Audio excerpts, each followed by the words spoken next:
Iran যুক্তরাষ্ট্র 2 সপ্তাহের যুদ্ধবিরতির সময়সীমা শেষ হচ্ছে আজ। যুদ্ধবিরতির সময়সীমা যত শেষ হয়ে আসছিল ততই বাড়ছিল শঙ্কা।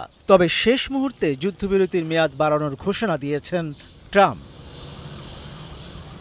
সামাজিক যোগাযোগ মাধ্যমে দেয়া এক পোস্টে ট্রাম্প বলেন, পাকিস্তানের মধ্যস্থতাকারীদের অনুরোধে এই সিদ্ধান্ত নেওয়া হয়েছে।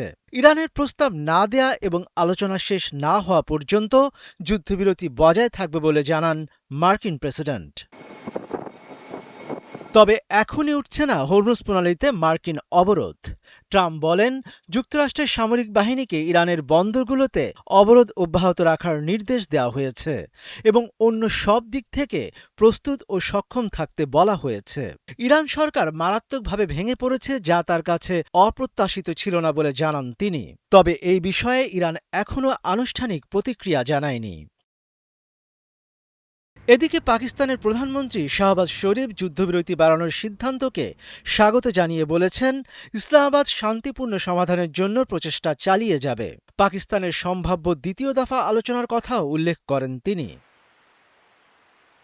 যুক্তরাষ্ট্র ঘোষিত যুদ্ধবিরতির মেয়াদ বাড়ানোর সিদ্ধান্তকে স্বাগত জানিয়েছেন জাতিসংঘ মহাসচিব অ্যান্তনিও গুতেরেস। একে উত্তেজনা প্রশমনে এক গুরুত্বপূর্ণ পদক্ষেপ হিসেবে অভিহিত করেছেন তিনি। তবে উত্তেজনা এখনও কাটেনি। ইরানের বন্দরগুলোতে মার্কিন নৌ অবরোধ অব্যাহত থাকায় পরিস্থিতি জটিল হয়ে উঠেছে। ইরানের পররাষ্ট্রমন্ত্রী আব্বাস আরাকচি এই অবরোধকে যুদ্ধকালীন পদক্ষেপ হিসেবে আখ্যা দিয়ে এটিকে যুদ্ধবিরতির লঙ্ঘন বলে দাবি করেছেন। এদিকে আল জাজিরার প্রতিবেদনে বলা হয়েছে, যুক্তরাষ্ট্র ও ইরানের মধ্যে বহু প্রতীক্ষিত দ্বিতীয় দফার শান্তি আলোচনা বাঁচানোর জন্য শেষ মুহূর্তের প্রচেষ্টা চালাচ্ছেন পাকিস্তানি মধ্যস্থতাকারীরা। তবে ইরানের আধা সরকারি সংবাদ সংস্থা তাসনিম নিউজ জানিয়েছে, এই আলোচনায় অংশ নিতে অস্বীকার করেছে ইরান।